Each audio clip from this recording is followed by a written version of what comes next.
Oh man, I have been so lazy when it comes to filming. Um, I've been doing a lot of stuff. I just haven't filmed any of it, or very little of it anyway. I have gotten out and around. I made it up to Flagstaff and I went up to Laughlin for a few days. We're leaving the Pioneer. There's a bunch of old people in there. Don't tell anybody. When I was out, the fire up in the Flagstaff area was a problem, so I skedaddled out of there and headed over to Laughlin. You may have seen a couple of pictures that I posted on Instagram for when I was out, and found a nice little campsite. But otherwise, I've just been staying busy. I'm up at the cabin right now, getting some things done up here. The weather's been amazing, except for the wind. The last few days it's been super windy. But I got the deck resealed and stained. Got my storage room kind of rearranged a little bit. I'm identifying stuff that I can get rid of because I've got way too much junk in there now. I have some new porch or deck lights coming for the deck that I will install the next time that I come up. I actually have a new gray tank coming for it. It's kind of a jerry can style. It's actually made for racing fuel, but it happens to have an accessory, which is a floor mount, which is exactly what I wanted. The tank that I'm using right now is one of those portable RV gray tank things, and it's fine, but I just have it strapped in the back right now, and I just don't like having the bungee cords on it and stuff. So I searched around and I found this jerry can with the floor mount, so I can actually physically mount it to the floor in the back of the van. It's also more of a vertical design, so I'll reclaim some space in the back. And then I just have to put on a hose connector, so I'll have to drill a hole in the side of the jug and install one, and then I'll just run the sink into it. But it'll be nice to have this thing mounted in a way that I don't have to worry about it moving around and stuff, which was kind of my first concern with that tank. Once it starts to fill up and it gets some weight, it starts moving, and I don't want it to scratch up and scuff the tile over time. So I think this is going to work out. It wasn't super expensive. The jug and the mount were about $70, I think.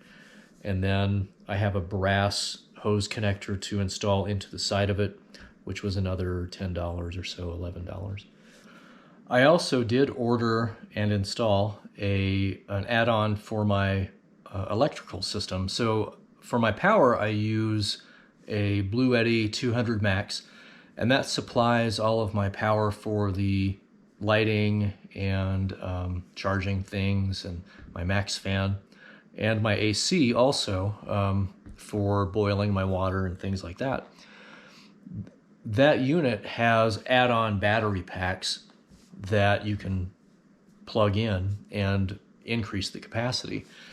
So out of the box, the Max is about 160 amp hours plus or minus, which probably was fine. But I found while I was out that I was paying a little more attention to it than I wanted to.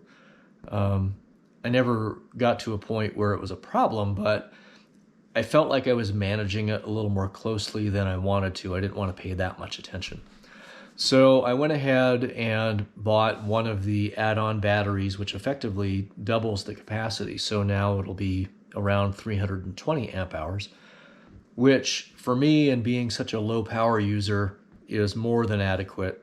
I mean, that's pretty comparable, actually a little more than what I had put in the Rialta. I had put 300 amp hours in that. And even the Heimer that I had was only 400. And I'm not running anything like an air conditioner or anything like that. So I think that this battery will give me the runtime that I want without having to pay attention to what I'm doing with it, if that makes sense. I felt like it was detracting from the experience. So I have that in there. Actually, I'll put up a picture of it right here. The bottom unit is the Max itself, which has the inverter and everything built into it. And then the unit on top is the additional 2048 watt hour battery pack that plugs into it on the side. And then I've got it strapped in so that nothing moves around. So I think that will be more than sufficient for my needs. So all that said, I'll probably go down to the valley here pretty soon, retrieve all of my packages, and install that new gray tank that I bought. And then I've got a couple things to handle, and then I have my mid-year doctor's appointments, just my check-ins around the end of the month. And then I've got a block of time after that that's open. So I'm kind of shooting for June as another travel month. I haven't decided what I'll do yet, but it'll be nice to have a block of time again to get out and do something. So yeah, that's pretty much it. Not a whole lot going on. I just, I wouldn't want to watch me doing some of this stuff, so I don't know why you would want to watch it. And that was the reason that I didn't film any of it.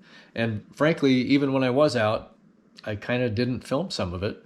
And so I've got a video of my trip to Flagstaff and Laughlin with probably half of it missing, and it doesn't make any sense. So, I guess I'll just have to get better about that. But, I don't want to make video for the sake of making video. I want to stay authentic. And if I make something, it's because it actually matters or it makes sense, not because I staged it, So I think that's a better path for me. And if I film something, that it's not just for the sake of filming it. I guess that's my point.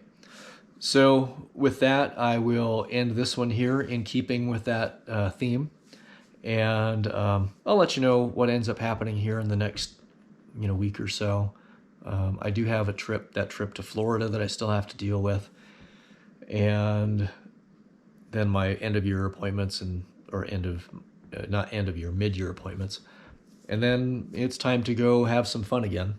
So I'll keep you posted. And until next time, as always, have a great day.